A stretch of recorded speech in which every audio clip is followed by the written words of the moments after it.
તમારાથી બહુ બધા લોકોની બઢતી હોય, બરાબર, બહુ બધા લોકો તમારી ઈર્ષ્યા કરતા હોય, તો આવા ટાઈમે આપણે દુઃખી થવાની જરૂર નહીં, પોતાની જાતને શાબાશી આપવાની જરૂર છે. કારણ કે જો લોકો તમારા પર ઈર્ષ્યા કરે છે તો આ એ વાતની સાબિતી છે કે લોકો કરતાં તમે બહુ બધા હોશિયાર છો, જીવનમાં તમે બહુ બધા આગળ છો. આપણે જે વસ્તુ જીવનમાં પ્રાપ્ત કર્યું, આપણે જે સ્થાને છીએ જીવનની અંદર, એ જગ્યાએ એ સ્થાને એ વસ્તુઓ લોકો પ્રાપ્ત ના કરી શકતા હોય ને, તો પછી લોકો છેલ્લા આપણી ઈર્ષ્યા કરે. જે વ્યક્તિ બેકાર હશે, જેને જિંદગીમાં કોઈ જ નહીં કર્યું, એની કોઈ ઈર્ષ્યા નહીં કરતું. એટલે ઘણી વખતે લોકોની આપણાથી બળતી હોય ને તો બરવા દેવાની. આપણા મન વચન કર્મથી કોઈનું ખરાબ નહીં કરવાનું, નહીં વિચારવાનું.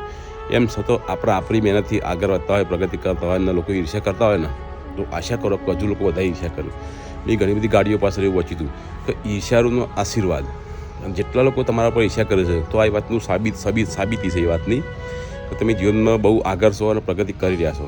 અને પેલી એક કહેવત યાદ આવે મને કે માર્કેટમાં જે લોકો આમ હાલી ગયા હોય ને, તો માર્કેટમાં જે ચાલ્યા હોય એમનો જ વિરોધ થાય. અમે વિરોધ કહીએ કે ઈર્ષ્યા કે એક જ વસ્તુ છે.